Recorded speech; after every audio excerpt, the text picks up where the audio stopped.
Hello, college football fans, and welcome to episode 113 of College Football Throwdown. I'm your host, Alex Schmitz, and today I'm joined, as always, by my dad, Peter Schmitz. Hello, Husker football fans and college football fans. Hello. If there are any Husker fans left. Oh, they're out there. Don't worry. I know. All right. So from the defeated tone in Dad's voice there, you can probably tell what the result of the Nebraska-Minnesota game was. But we'll be talking about that particular game as well as the big upsets and games from Week 7 of college football, talking about what's coming up in Week 8. Nebraska actually has a bye, finally, after 8 games in a row. So we will not have a Nebraska game to talk about next week, but there are some interesting things on the national side to talk about. But before we get into all of that, we're going to go ahead, stick to our tradition, and crack our beverages. What do you have today, Dad? Well, you know what? I'm going light beer now. So I'm going with a Coors Light. Just traditional, good old, it's the water beer, right? The old Colorado spring water. There we go. All right. And what are you drinking today? Same as usual, the Japanese Sapporo beer. My God. Okay. You keep good stuff. You keep saying that. It's the same 6-pack. I'm holding myself back. I'm only drinking 1 beer a week with you, Dad. So you should feel proud. You're special. I am special. Okay, I'll take it that way then. Yeah, there we go. All right, here we go. Okay. All right. I'm trying to visualize and remember what that tasted like. It's been so long since I've had it. Yeah, I mean, I'm not an alcohol guy, so I wouldn't be good at describing the flavor. But it is good. I like it. And because I'm not a dark beer guy, so, it's light enough for me, but probably not as light as your Coors Light, right? Not today, yeah. The Coors Light is extra light. Yeah. So. All right. All righty. And one fun thing is that I've been, as I mentioned on previous podcasts, I've been going back and putting up some of the older podcasts on our new website, Anchor, so we can get the full college football library up there, the College Football Throwdown.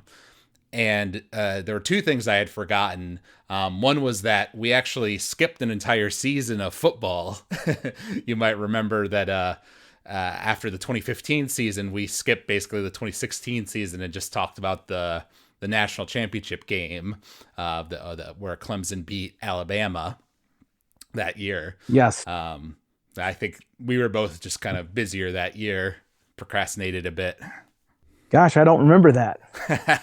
Wow. I didn't either, to be honest. The other interesting thing was because I've been re-listening to some of the podcasts to remember what the titles should be and all that sort of stuff. And in that one about that, the 2017 national championship game for the 2016 season where Clemson beat Alabama, you actually specifically talked about the pick plays that Clemson was doing and how that was becoming more of a trend in college football, and you weren't such a fan of it, and you were wondering how refs would call that in the future, and that's come up a couple times in this season with us running our own pick plays, sometimes successfully, sometimes more clumsily. So I thought that was interesting. Yes, exactly. Well, and that's the thing is that, I think to some extent the refs and defenses have caught up with this spread offense that was the rage back then, and what made Scott Frost, the highly regarded offensive coordinator that he was.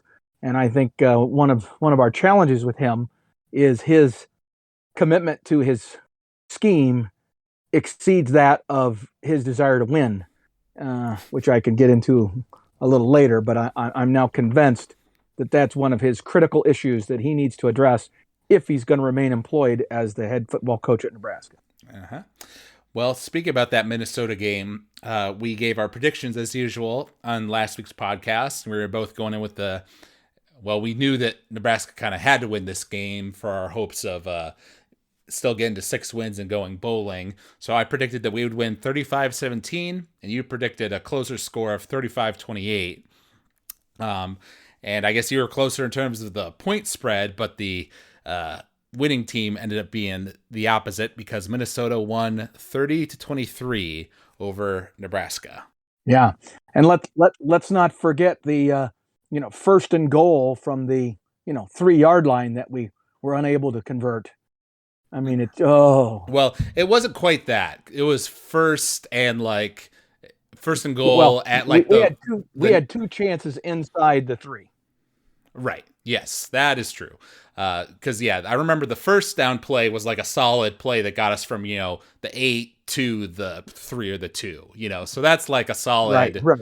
Yep, solid accomplishment for a goal line thing. But we'll get into that because this is one of those games where when you look at the stats, they were the teams that had 2 turnovers. We actually had none. And, we were pretty even across the board on stats. They had 22 first downs. We had 19.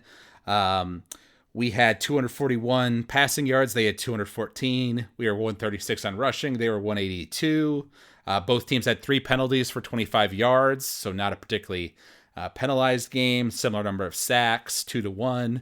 The big stat that does stand out is time of possession, where they had 38 minutes to our 22, which is obviously Minnesota style with that running focused game plan of theirs.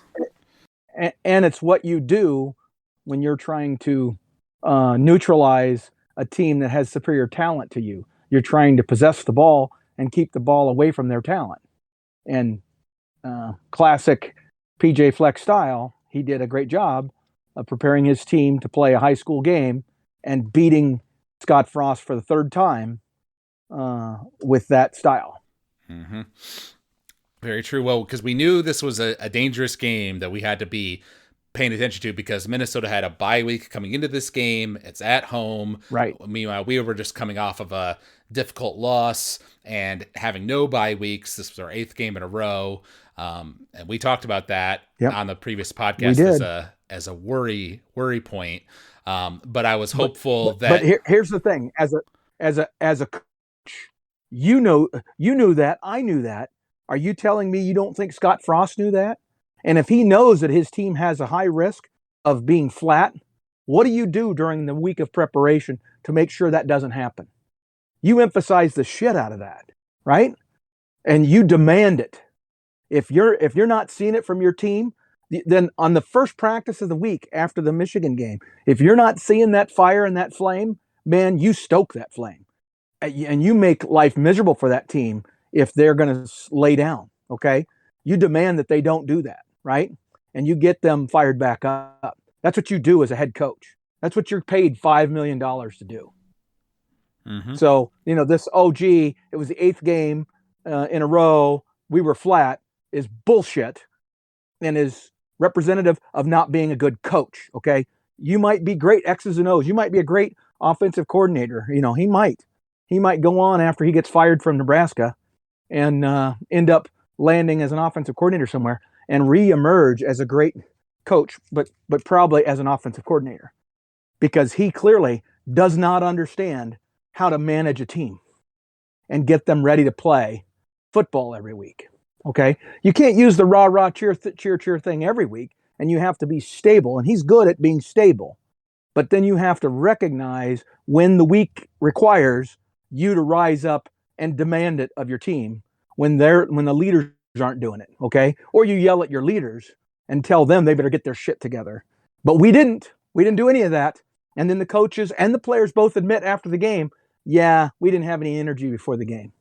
Right. That came out in the press conference. That's the kind of crap that would make me want to fire that son of a bitch, because that's stupid high school bullshit. Okay, man, you weren't kidding when you said you were fired up this week. Well, I didn't even rewatch the game, Alex. I don't think I ever will, because that game makes me so damn mad. Okay, because that game in a nutshell is why Scott Frost will not be successful if he does not change his ways. Okay, and if someone doesn't slap him upside the head, and I don't know who that person would be. Okay, maybe it needs to be me. Maybe I'm the guy that needs to call him and say, "What the hell's wrong with you, idiot? You got everything. You got everything you need, and you keep fucking it up. Okay, that's what's bottom line. Pardon my French. That's all right. Um, this definitely was a frustrating game. And I do put definitely a good chunk of the blame on Scott and the coaches for, like you say, not getting the team prepared. It's weird. It's tricky thinking about the psychology of it with Scott, because he came into a UCF team, right, that had 0 wins the previous season. He came in his first season and they did better. I think they got 5-6 wins, and then the next season they went undefeated. Had this great year, and that's what got him all of that acclaim. So I feel like, everyone looked at that and thought, oh, he's clearly a great head coach. Look how he turned this team around so much in just 2 years. But that was against much weaker competition, both in terms of talent and coaching levels and physicality and all that. And I think he hadn't had to go up against that. Well, what do you do when your team does run into a brick wall, and you need to be the one to kind of sort this out mid-season, because Right. Sure, that first season he only got 6 wins or whatever, but compared to 0 wins, 6 wins was great. So even though it was probably disappointing for him, he could still look at a lot of positives for the improvement of the team. Right. And it feels like he hasn't been able to figure that out here at Nebraska, unfortunately, even though I would say, we talked about it on previous podcasts, and in a lot of ways we can see where the team has improved, over, say, last year. We've got all this returning talent, and some of our younger guys have stepped up to the plate to play when they're asked to. And we've been more physical. The defense, generally speaking, has been able to adapt to a lot of teams and keep games more low scoring. We haven't been like blown out and totally embarrassed by anybody, like we were in some of the Mike Riley or Bo Pelini years, right? But we just lose. We lose all these close games, and it seems like we play to the level of our competition, right? How can you play a close game against, Michigan, Michigan State, Oklahoma, and then go play against a Minnesota or an Illinois and lose by the same score that you lost to Michigan to, Right. Right. Well, and the answer is all that other team, this lesser team that you're talking about, we didn't necessarily play down to their level. What we did was we allowed them to dictate the game, because they had 2 weeks to prepare and they threw new stuff at us and we were unable to adjust. Okay. But the thing is the new stuff wasn't really new stuff. If he had looked at recent history of PJ Fleck and what he likes to do and what the strength of his team was, you could have predicted with a 90% probability that whatever he threw at you was going to be something like what he did. Okay. He bulked up and created a 6 and 7 man offensive line, sometimes subbing out a tight end for an extra offensive lineman. Okay. He just beefed it up and dared us to match him, because we knew we had a good defensive line, and every game up until now, our defensive line has been able to play fairly neutral against some of the best teams, out there. Right. So we're thinking we're good to go, but we weren't, Alex, because they put extra guys in there, big guys. So you have to be prepared for that. And the fact that he wasn't prepared for that is just flat out unacceptable. Okay. That's the kind of adjustment shit that he just doesn't seem to think about or do. If he thought about it and then didn't act on it, that's his fault. If he didn't think about it, that's his fault. So there's just no escaping it. This is on Scott and their inability to adjust. Frankly, Minnesota made enough mistakes to let us back in it. We should have won that game after the shitty start, and they line up and they smashed us in the mouth for most of the first half. And then in the second half, they kind of went away from it. And they went to their regular offense, the offense they've been running the rest of the year, and we were able to shut that down and neutralize it for the most part. They didn't score a touchdown until that final score. We'd held them the whole half. Mm-hmm. So the fact is that they played into our hands, but we still couldn't take advantage of it.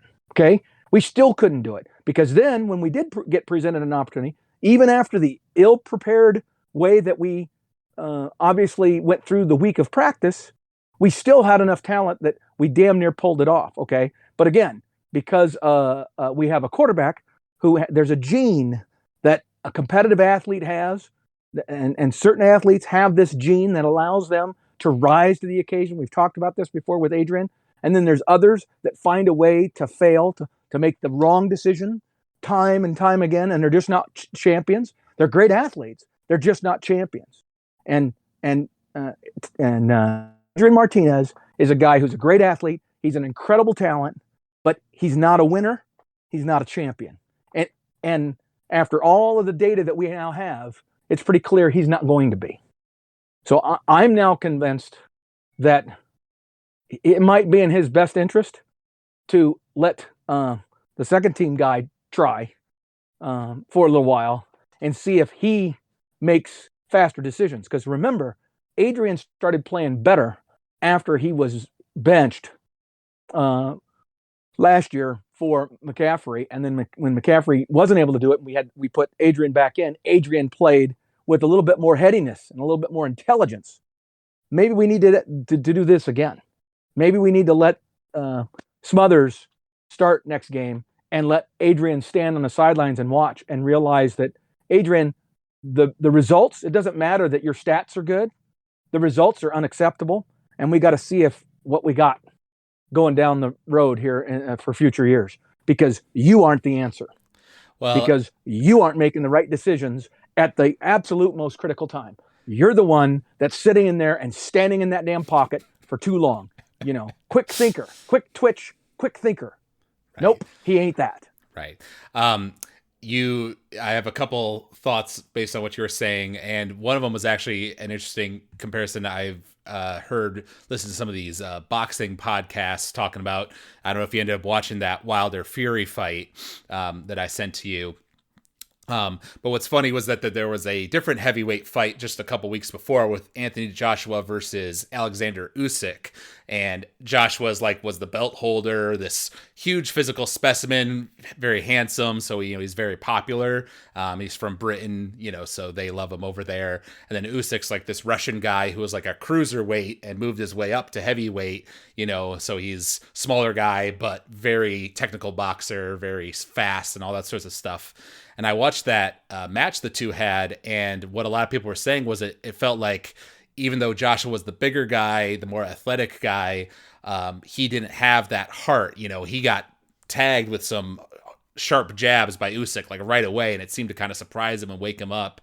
And Joshua did win a few rounds. In the middle of the fight, he started to make a comeback, but then Usyk kind of, returned even better than before, and Joshua really couldn't do anything. And even at the end, when it reached 12 rounds, no one had been knocked out, so it goes to the judges for points. And usually the fighters are supposed to, hold their fists up, right? Pretend like, they're excited that they, pretend that they won, support their claim. But Joshua, just in the previous round, had been smacked by Usyk pretty good, almost looked like he was gonna get knocked out, and he was just sitting there in his corner with his head down, not right. Not he even knew he had lost. He knew he had lost, and it kind of felt like, instead of kind of going for the risky position of trying to knock Usyk out, he just kind of played it safe and made sure he didn't get knocked out and lost on points, and all right, I'll get him back in the rematch. Compare that to that Wilder Fury fight, where even though Wilder was getting outclassed by Fury for the majority of the fight, he never gave up, and he managed to tag Tyson with some surprise right hands, bring him down twice, make the fight really interesting there for a while. So it was just a comparison of great athleticism, but doesn't have the heart, like you say, that drive that I have to win no matter what, none of this, I'll get him next time because I have a rematch clause kind of thing. So I wonder if there's something, obviously there's none of that rematch stuff in college football so much, but I wonder if it's somewhat of a similar mentality with Adrian, and just that he has, some of those last minute defeats haven't been Adrian's fault, right? Because he gets sacked by somebody because his offensive line, totally failed him, and he gets blown up or whatever. So some of those close one score losses we've had aren't his fault, but some of them definitely are, and that mental thing. Yeah. I was going to say, but throughout this past game, he continued to demonstrate that he did not have an internal clock, including the safety. Okay. You got to understand where you are on the field. You need to understand that under no circumstances do you go backwards when you're in that situation. No circumstance. If you have to, you dive to the left or the right and stay out of the end zone to survive for another play. Okay, you definitely don't go backwards and then end up throwing it out of bounds, which is a guaranteed safety. Okay, it's like, how can you not know that when you're playing in effectively your fifth year? You're a fifth year guy, and you're still making that kind of bonehead decision, that kind of mistake mentally. You're not into the game enough to understand your circumstance, and then throughout the game, times where he just held the ball too long. If he tucks it and runs, we get some positive yardage, most likely. And if he can make one guy miss, which he's actually pretty good at, maybe we make more than that. Okay. But instead, he stands in there and lets them get to him. Now, they didn't necessarily sack him a lot, but they knocked down a ton of balls, right? Because he was throwing late. He was throwing sidearm because he couldn't get anybody. So get the hell out of there. Get the hell out of there and then throw on the run to your right, because you're a right-handed quarterback. Right. Okay. Well, if you have to run to the left, you run. You don't throw if you're running left. I do totally agree with you on the safety. That was a boneheaded mistake by him, because he needs to be aware that whatever that internal clock in your head is, it's got to be twice as fast when you're in that situation. Because if you can't get somebody fast, you've got to go and avoid that safety at all costs, exactly. Like you said. One factor that may be playing into this, I don't know if you saw this. I saw this on the Nebraska Reddit, and this was a post from a person saying, football player in my English class said Martinez sprained his ankle on Tuesday, so last Tuesday, in practice. And there's a picture of him taking a photo with a young girl, and you can see he's got tape on his left foot. So sounds like that may have been part of the reason, at least, why he wasn't making the run for it in some of those situations like he normally would, because maybe he wasn't. Then put in your second string quarterback. Totally able to, but yes. Then put in your second string quarterback. Okay. I get it. Okay. He's your starter. You start him at the beginning of the game. When things aren't going well, then you have a quick hook on him if you know that he's playing injured, and let him get some attention in the tent. Let him take that tape off, loosen up, give him some icy hot, get that ankle loosened up again, and then retape that sucker and have him go out there with a nice fresh tape on his foot. Okay. So he can feel confident or as confident as possible again. And in the process of doing that, give the other quarterback a couple of series in the game to see what he can do. And if he's doing okay, maybe you keep Adrian on the sidelines and let's just play it out. Because again, I'm under no illusion that Smothers is better. Okay. I don't feel that way, but he may be better at making the decision on the play, and for better or worse, getting it out on time. Okay. Or tucking it and running. All right. But in either case, Smothers is a very athletic guy, much like Adrian, not as strong or as big, but he's athletic, in fact, faster. So maybe Smothers is the guy that breaks free on a few runs. Again, lack of focus on just getting first downs. Big play after big play, chunk plays is all we got, right? Couldn't drive the football because we weren't focused on that. So right. Again, it all circles back around to Scott Frost. And so now here's the deal. I want to give him time to learn these things, because they are teachable things for a coach. A coach can figure this out. He's had and been surrounded by great coaches to teach him these things, and he hasn't gotten it figured out yet. I think we're at the point now where someone has to have the guts to be brutally blunt, honest with him and say, this is what you're doing wrong. If you start focusing on these 5 things, okay, simple, basic stuff, forget about the touchdowns, just get the first downs, and the touchdowns are going to take care of themselves. Okay. Focus on the fundamentals. You're a head coach. Focus on your team and your team's mental approach and mental attitude throughout the week of preparation, and certainly on game day. Okay. And you need to be able to gauge what you need to provide them based on that, instead of being Mr. Steady, who, again, I'm a big believer that the head coach has got to be that guy that inspires. But who needs to be the steady Eddie guys? The assistant coaches. Defensive coordinator Head coach, no. They're not the steady Eddie guys. They're the guys that have to inspire. Okay, that's the job of being at the top of the food chain. Okay, Now, and Scott doesn't get that. but I'm curious, because probably Scott's biggest inspiration in that regard is his coach, Tom Osborne, who wasn't necessarily the guy to go out there and give some fiery speech to the team or something like that. He was more of, at least my impression, you would know better, but my impression is that he was that kind of steady, calm, but a force that, people really looked up to. And because of his years of success, they built up by the time of the 90s, he had that respect that he commanded from the players. Right, exactly. And so that steadiness that we admired in the latter part of his career was absolutely a criticism, and a legitimate one, early in his career. Now, I would say he would have argued that he had plenty of fire and brimstone guys on his staff. Okay, he had a guy like Ron Brown for many years, okay, who was incredibly inspirational, that he could utilize in that role. So Tom understood, okay, this is not one of my strengths, then I'm going to find somebody to play that role and to be that guy. So if Scott's not going to be that guy, and he wants to be the steady Eddie guy, and he's not going to be the inspirational guy, then he needs to figure out who on his offensive staff can be that guy for the offense. Who on his defensive staff can be that guy. Okay, and who are they? And you better be nudging them. You better be letting them know. On defense, we had Charlie McBride. He used to take the defensive linemen into the showers before every game, and they would go absolute bonkers. They'd be like ripping tiles off the walls. They were so fired up when they were done with his little speeches. Legendary, I'm telling you.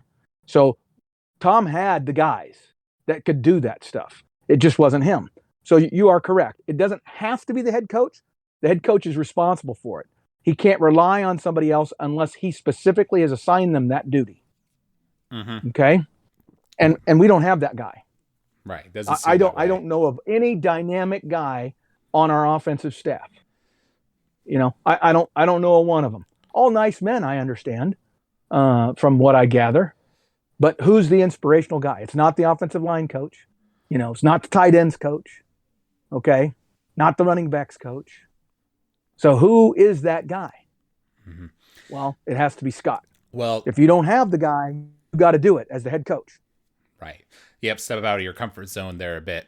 On the previous podcast, I had said that if based on Scott's performance earlier in the season, even with the frustrating losses, with the close performances, against like Michigan State, Oklahoma, things like that, I said that if he was able to win against Minnesota and Purdue, at the least, the two teams that we should be able to beat in what's left of our schedule based on our talent and perception and all that stuff, then I think he would have done enough to definitely save his job for this year.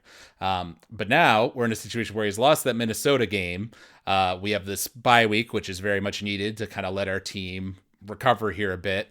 But meanwhile, the team that we're playing next, Purdue, had their best game of the season where they played against number 2 ranked Iowa at Iowa and beat them 24-7.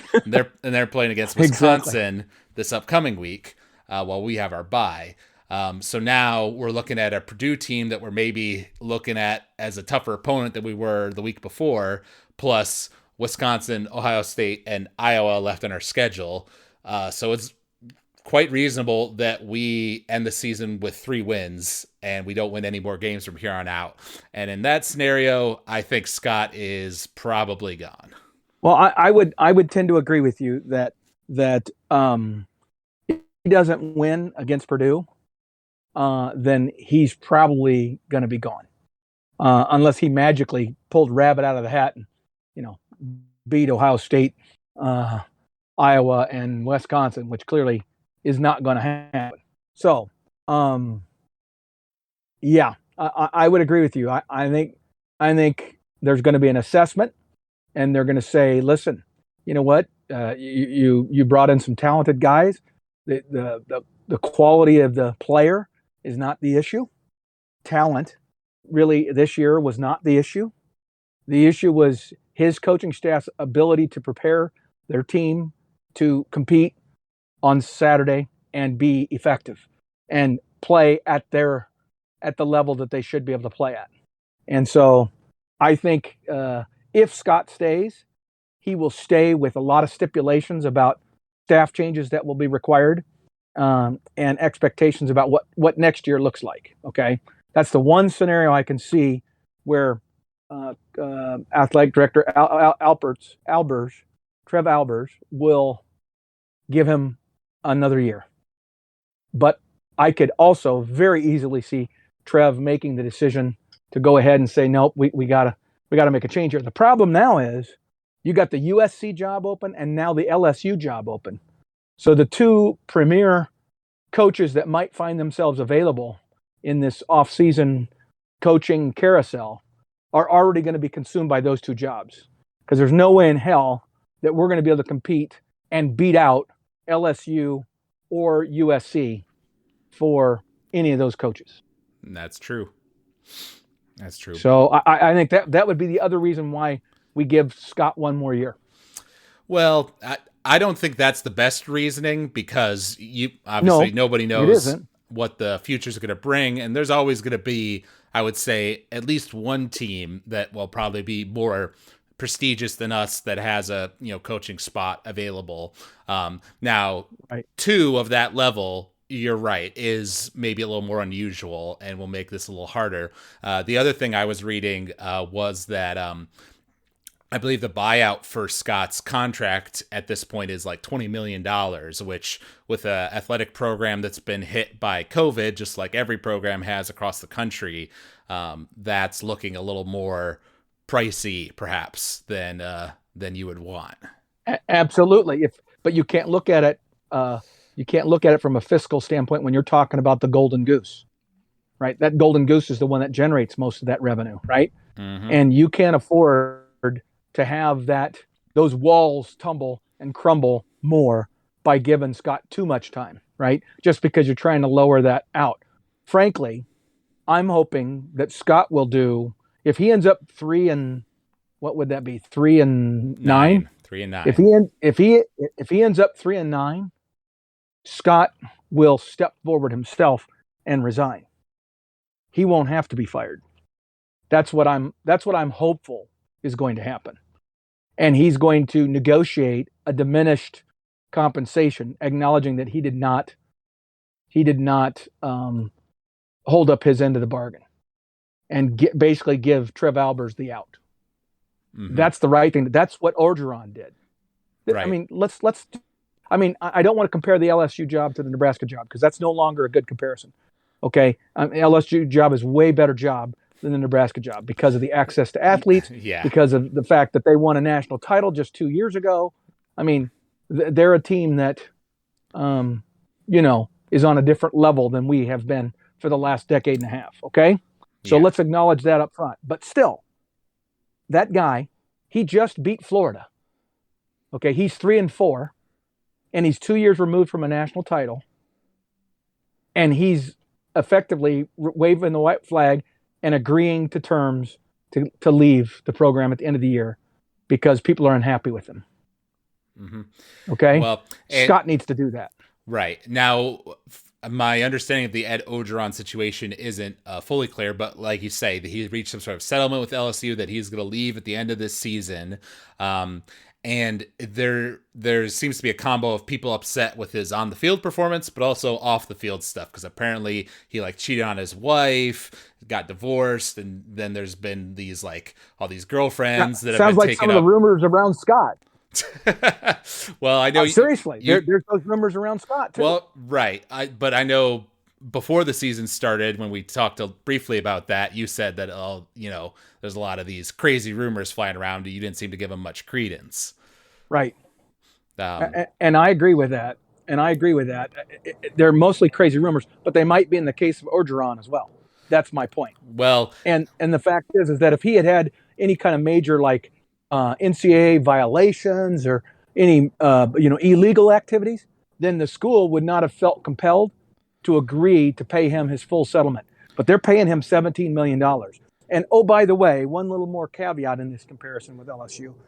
Recall that just about 4 short years ago, the governor of the state of Louisiana was considering, at the beginning of COVID, of shutting down Louisiana State University and filing for bankruptcy. Right. Okay. Because that school is in such bad financial shape as an institution, both the academic and the athletic side. I mean, if it wasn't for the athletic side, they'd really be in trouble. But the point is that they've spent all their money and then some. They're in major financial hot water, and yet they're agreeing to this $17 million buyout, and that's just for Orgeron. Now you talk about all of his assistants. So I guarantee you that total bill is going to approach $25 million, maybe 30 for them. Yeah. Just as ours would. Yep. No, very true. It would definitely get expensive. And from what I read, the Ogeron stuff definitely sounds like it's much more substantial than whatever Frost is rumored for. But the fact remains that, he won a national title just 2 years ago. And then last year was 5-5, which is, definitely very disappointing for an LSU team coming off of that national championship. But in a COVID year, so he gets a little bit of slack there. And like you say, they just had their biggest win of the year for sure against Florida. Right. So the bottom line is that I think what needs to happen if we do end up going 3 or 4 and whatever the rest of the year, maybe we win one more game. Like, let's say we beat Purdue, but then we lose to Ohio State, Iowa, and Wisconsin in not so great fashion. Because I think if we lose those 3 games, at some point, the players will start to cash it in, and people will start contemplating their portal entry and where they're going to go next. And you're going to see a massive bloodletting at the end of the season, which I think is going to happen to every football team that has a disappointing year and disappointing coach, and the general optimism for the future is not there. I think you're going to see kids bail in a big, big way. Okay, not just at Nebraska, but in a lot of places. I think it'll be more substantial at Nebraska because of the nature of the expectations at Nebraska. I mean, there's no school where the historic expectations are in greater disparity from where the current program is than Nebraska. Right. Okay. We are the blue blood that has fallen the furthest at this point in the last 20 years, by far. Mm-hmm. And so people are going to jump that ship, man. They're going to bail on it. And so you mark my words, that's what's going to happen, unless Scott does the right thing and at some point acknowledges it's official. I have failed in my effort to revitalize this program. I love Nebraska too much. I love the fans and the people of the state and this program too much to watch this continue to decline. I've clearly failed in my effort. Somebody else, I need to give way so somebody else can come and give it a go. And oh, by the way, I'm going to encourage all my players to hang in there, stick it out, that they're very talented and that someone better than me is going to come and replace me and get you guys going in the right direction. You need to hang in there and give him a chance. And that new coach will be the guy that will be able to take you and your talent and make them special. I mean, you just got to eat your humble pie and admit it and move on. Well, and of course, we're being kind of pessimistic here because of the frustrating loss to Minnesota. But it is, of course, possible that, he beats Purdue and is able to, maybe loses to Ohio State, but surprises Wisconsin, and then we're, at that point, it'd be like 5-6. 5. Yep. Yeah. Oh gosh. If we could win at Purdue and then, like you say, be competitive at Ohio State, so we don't take a huge step back, and then we go off and play Wisconsin. It's at Wisconsin though. Right. So I can't see us beating them there. But let's say we do. Let's just wave the magic wand and say we do that. Now we go into that final game against Iowa with a chance to get to 6 wins. You damn right. Then that game is a moratorium on whether or not Scott's the guy. Right. Well, find a way. I mean, I think if he gets us to that point, then even if he loses to Iowa, he's done enough to secure his job for another year. Obviously, getting that win over Iowa to go to a bowl game would be great and would really, Well, but that's what he really needs. Well, yeah. He needs 6 wins this year. He needs 6 wins to build momentum, because I question whether he can still salvage the program 3 or 4 or 5 years from now if he doesn't get 6 wins this year.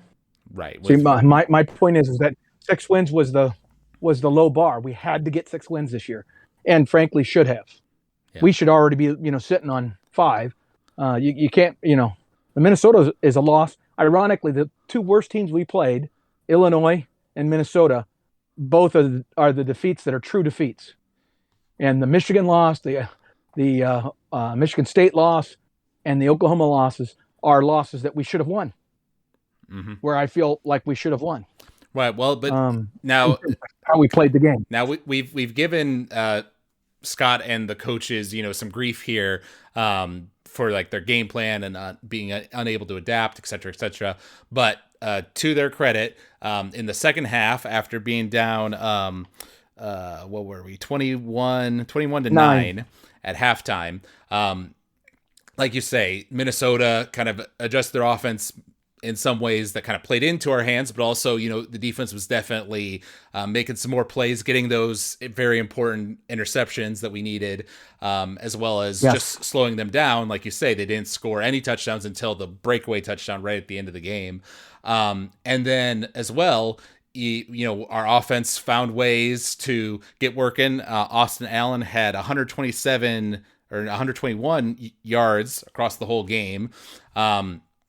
And, we were in a position to go up and be in the lead if our players are able to actually execute. But I think the mistakes of three players really ruined us there, which was obviously Adrian, which we've talked about. Then there's Yant, who on 4th and 1 at the goal line, us bringing in our big boy to, get in there and score. And he stumbled. And he trips on the most important play where he can't afford to do that. He trips. And to me, that's not Scott's fault. That's Yant's fault. You just can't do that. Know what? That is Scott's fault, because you got a guy who you're putting in that situation who has had so few snaps because you were being stupid about his snaps earlier in the season. If he had that kind of talent, and you cannot tell me that he still wasn't showing that, even if it was just in flashes during practice. Again, this is where you got to look at player performance in games. Who's a game day, who's a Saturday guy, and who's a practice player, okay? And sometimes you got to skew stuff. Sometimes you got to skew snaps in favor of the guy that you believe has the ability to be that Saturday guy, okay? Even if he's not there yet through the week. And so I blame the fact that their timing wasn't very good. He effectively stumbled in part because he and Adrian had a poor handoff, and it wasn't the first poor handoff they had on that day. Okay, and so Yant wasn't in exactly the right spot. He needed to be 6 inches further away. Okay, so he wasn't going to crowd Adrian. Okay, those are the kinds of things that repetition and concentration allow you to avoid. Right? Those kinds of mistakes. Sure, but in that Northwestern game, he hadn't played much earlier in the season at all, and yet he came in and was able to execute, so. Right, but that was against Northwestern. That was against an inferior opponent. Okay? I know, but Minnesota wasn't matching up. Minnesota's an inferior opponent too, so. No, not at the line of scrimmages they weren't. They were a superior opponent. They had dominant offensive linemen. They had one of the best defensive lines in the Big Ten.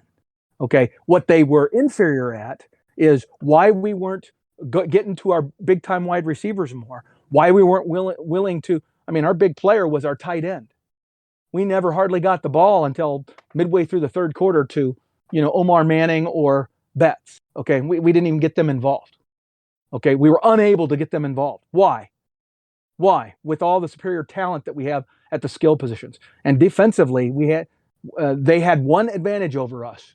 They had a great offensive line. Everything else about their team. Why we didn't go man?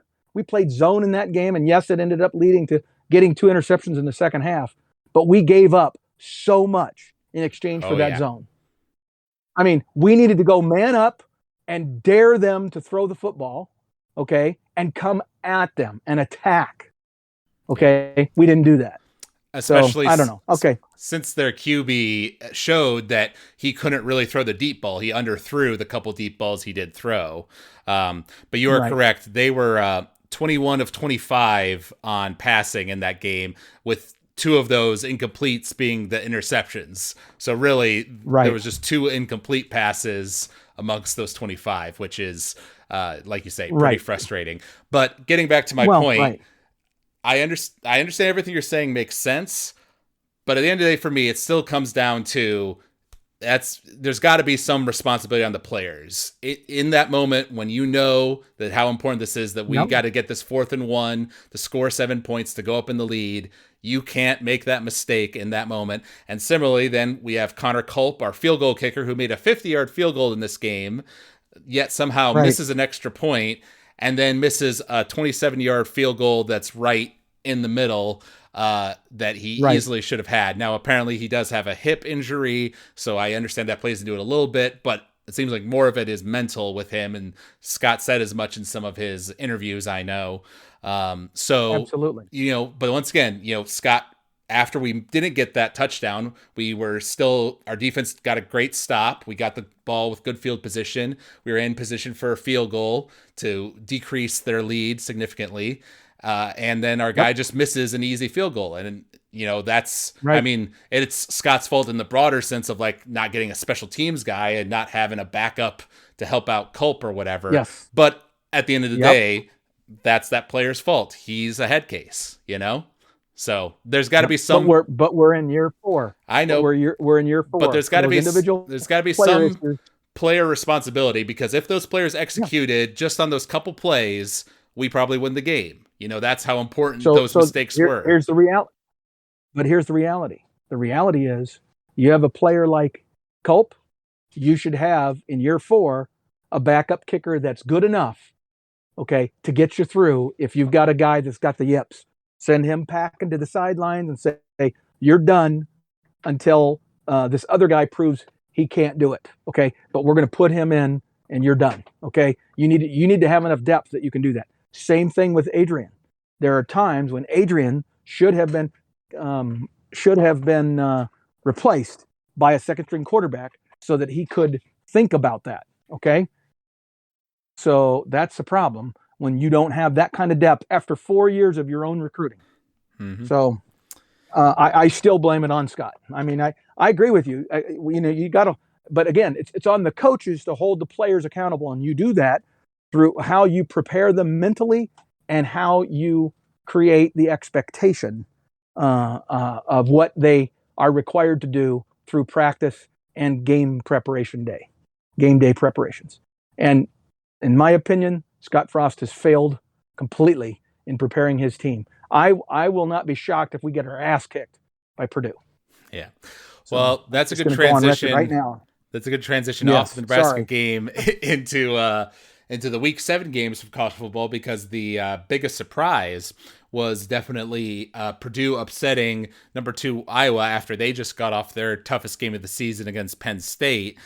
Seems like they may have fallen to some of the same trap that Nebraska did in terms of like not having their players be focused. Their offense was really inept, and it ended up being a score of 24-7 with a couple of bad interceptions thrown by their quarterback, which I think. Well, you may recall I have said from the very beginning that Iowa wasn't nearly as good as their ranking or their record would indicate, because they were surviving on the backs of a very opportunistic defense, and that their quarterback was average at best. Okay, and that at some point that was going to come back to bite them. When they finally had a game where the turnovers didn't come for them early and they fell behind, they don't have a gear to pull themselves out of that. They don't have the explosiveness in their offensive system, especially with that quarterback, to pull themselves out, right? Unless they're playing Nebraska. They do then, because Nebraska gives them the opportunity. But Purdue didn't. Mm-hmm. Purdue got on them, and then they kept their foot on it. And I love it. I love what Purdue did. Yep. And frankly, there's a lot of teams that should be able to do that to Iowa. Right. Well, and frankly, I think Penn State was definitely capable of that if they themselves weren't making so many mistakes, because they also had a number of turnovers, which, you have to credit to Iowa's defense. Clearly, they're the real deal.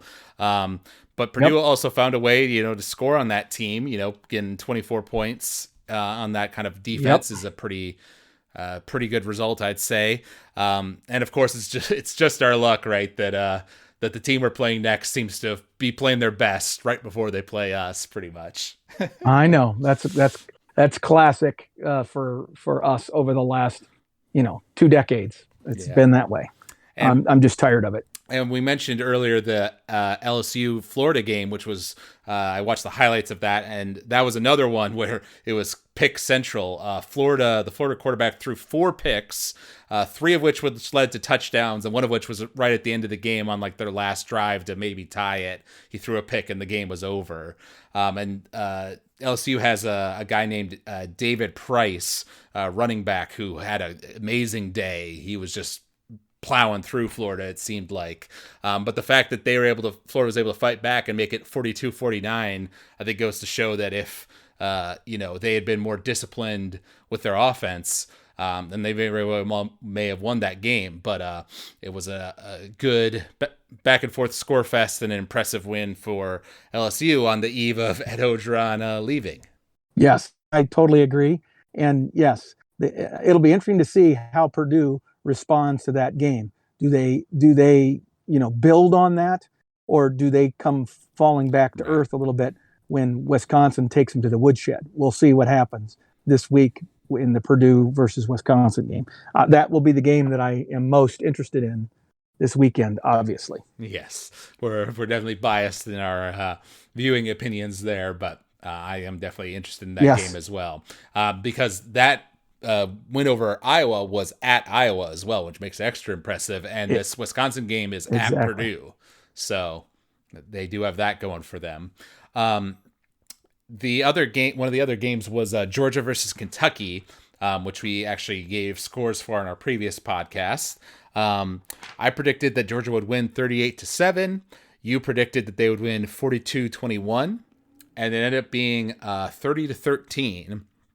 So a little closer than any of us were expecting if you look at the score. I looked at the highlights of the game, though, and Kentucky's touchdown, their second touchdown, came at the very end of the game when, it was 7-30 at that point, right, with, 2 minutes to go. So the game was over. So it was a little bit of garbage time. But one thing that did stand out to me, I'm not sure how much you watched the game, but right near the beginning, the Georgia quarterback got hit as he was throwing it, and the ball tumbled forward, and there were like 3 Kentucky guys like right near it, but they all didn't go towards the ball because they assumed it was, dead, right?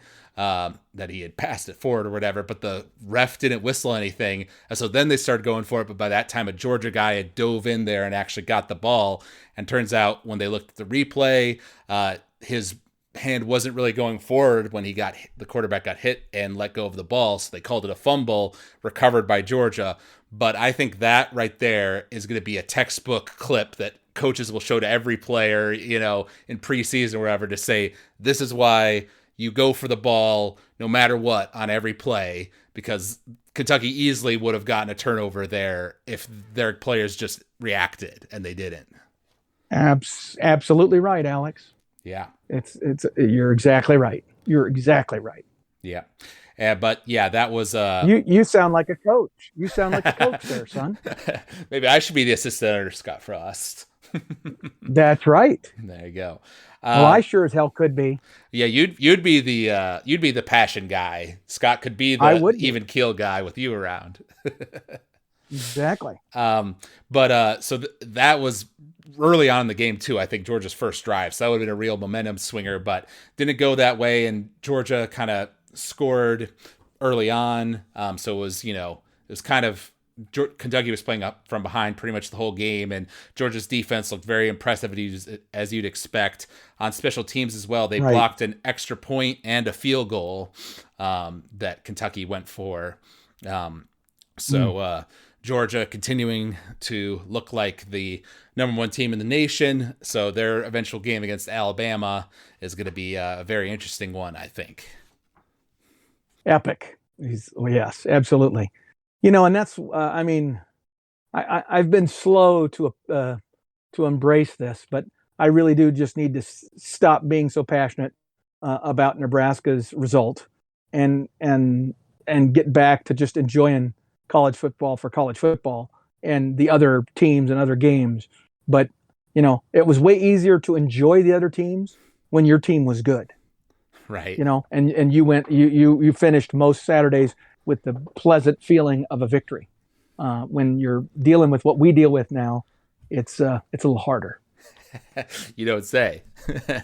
So looking ahead, week 8, actually LSU, as you were talking about earlier, they're playing against Ole Miss, which they're number 12 ranked team, so another kind of tough opponent for them. So that will be an interesting test for that. Well, but here's the thing. The one thing I would say about Ed Orgeron is pretty much everywhere he's been a player's coach. He's a good Mhm. old boy. He's not a disciplinarian, so there's always been every place where he's coached, there have been off the field issues, no matter what. So I guarantee you his team will play with their hair on fire. Now, Old Miss has probably a better system, right? Because they've got Kiffin, and they've been reasonably prolific, and they have a decent defense this year as well. But it would not shock me if LSU puts on a hell of a performance. They may still lose, but they're going to put on a hell of a performance. Yeah, that's true because Ed Ogeron was the interim head coach at LSU, and then the players loved him so much that I feel like that was a factor in him getting hired in the first place. That's true. He also got the USC job the same way. He was the interim coach at USC. Players loved him so much that they ended up hiring him as the head coach, and he lasted a couple of seasons and got fired. So he has a history. He was also the coach at Ole Miss, so he's going back to one of his previous stops in this game as well. Yeah, He got fired from there too, obviously. I just looked it up. It is at Ole Miss, so I do think that Yeah, they'll have the advantage there, but that will definitely be interesting. But it will be. for our predictions this week, we're going to go ahead and predict that Purdue Wisconsin game we mentioned, as well as USC Notre Dame. Usually a classic game. Of course, both teams are a Yes. little bit down this year compared to where they want to be, but it is at Notre Dame. Um, so, what is your feelings? Does USC you think have a chance there, or is Notre Dame just going to control it? No, USC definitely has a chance, in my opinion. Ironically, USC is playing better now with their interim head coach than they were with Helton at the helm. And you know that guy is a past Nebraska assistant, right? Oh, The guy who's the head coach at USC. I didn't know Yeah, that. who's now the interim coach at USC. Yep, he was on Riley's staff. Anyway, um, what was I going to say? You're I think because it's at home, I'm gonna give the nod to Notre Dame. Although I will acknowledge that Cincinnati beat Notre Dame at Notre Dame, and if you'll recall, the thing that shocked me about that game was that the Cincinnati had an almost Nebraska-like crowd inside Notre Dame Stadium. So there's something going on with Notre Dame's fan base where they have become apathetic, which is never a good sign for a head football coach. But they still have some talent there at Notre Dame. They just don't have a great quarterback, and that's their problem. right. But the good news is, neither right now USC's quarterback hasn't necessarily, blown up or anything either. So I'm gonna give the nod to Notre Dame. But it's going to be another one of these kind of crazy ones, though. I suspect that'll be like 35-31 Notre Dame. Okay, interesting. I'm going to go a little different. I'm going to say that Notre Dame wins, and I don't think it'll be that close. USC, I know that they have done better, like you say, since Helton got fired. But I think that Notre Dame is going to control that game, and maybe it'll be close in the first half, but they'll pull away by the second. So I'll say that Notre Dame ends up winning, let's say 42-21. All right. And then Wow. apparently both of our most interested, the game we're most interested in would, of course, be Purdue versus Wisconsin, our opponent 2 weeks from now, playing at Purdue. It's at Purdue. Okay. Yes.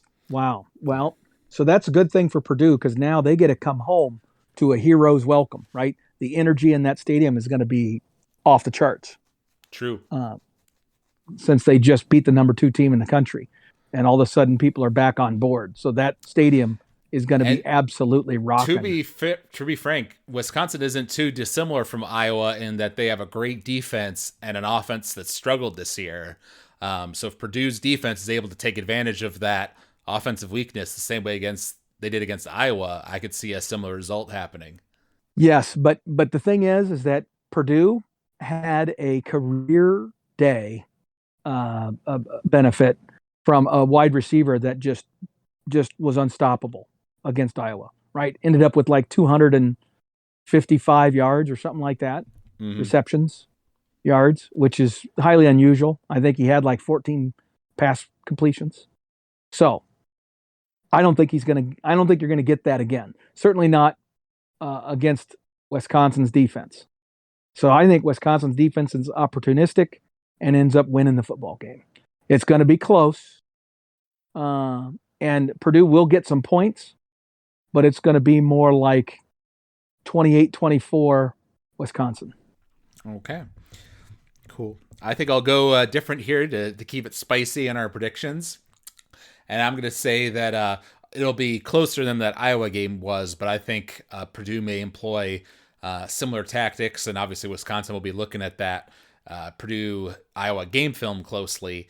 But I think they could surprise some people. And if they beat Wisconsin, I'm going to be really worried about them coming into our game. That's for sure. So it's not that's true. It's not the result I want, but I'm going to go ahead and predict that Purdue does end up winning. And I'll say that it's 24 Purdue to 17 Wisconsin. Okay. I'm gonna throw one more caveat. I've already given my prediction for the Wisconsin Purdue game, and I've said Wisconsin's going to win, but it's going to be close. There's also a part of me that thinks this is Wisconsin's breakout game. That Wisconsin's going to line up and play smash mouth football and run the football effectively for the first time, really all season. And their defense is going to be their defense, and Purdue's going to look kind of inept, and Wisconsin runs away with it. I could see that scenario happening very easily. So I'm staying with my prediction that it's a close game, but a Wisconsin victory. But it would not shock me if Wisconsin just lines up, shortens the game, plays smash mouth football, and then lets their defense win it for them. All right. Well, I've jotted that note down, so we'll see which of those 3 predictions ends up being true in a week's time. I know that's a little unfair. I give 2 predictions. Yeah, well, I'll give you a pass on this one. Okay. So next week it won't be a Nebraska game to talk about, so we'll just be focusing on the national side of things. Definitely dive into that Purdue-Wisconsin game, as well as then giving our full preview of how we think that Purdue game is going to go, because I think this Wisconsin game, like you say, it being played at home with that energy of the crowd, how do they respond after such a surprise win for their program? And then where are we feeling on our team's status? I do feel better. I definitely think Martinez will start in that game, especially if this 2-week break gives him time to heal that ankle injury. Oh, yeah. But so I hope to see Adrian looking more fresh and determined going into that game. But maybe with the knowledge in the back of his head that coach is going to be more willing to throw Smothers in there if he doesn't perform, and like you say, to kind of have that chip on his shoulder that I need to go out there and prove myself, that he's kind of shown sometimes in the past. But it just frustrates me that we're even having that conversation. Why would we be talking about that with a 4-year starter? Okay, he should be so mature. He has so many snaps under his belt. Nothing should surprise him. He should be on top of the world with regard to all that, right? It just blows me away, frankly, that we're having that conversation. Mm-hmm. Yeah, I do hear you there, but I mean, unfortunately, that's kind of been a trend with Nebraska quarterbacks, right? With Taylor Martinez, Tommy Armstrong, and now Adrian Martinez, all very talented players in their specific zones, but none of them complete quarterbacks and still making mental errors even in their senior year. Right, exactly.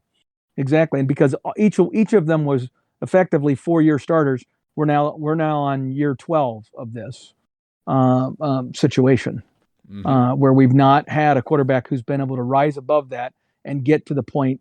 I mean, no quarterback's ever going to never make mistakes. I totally get that.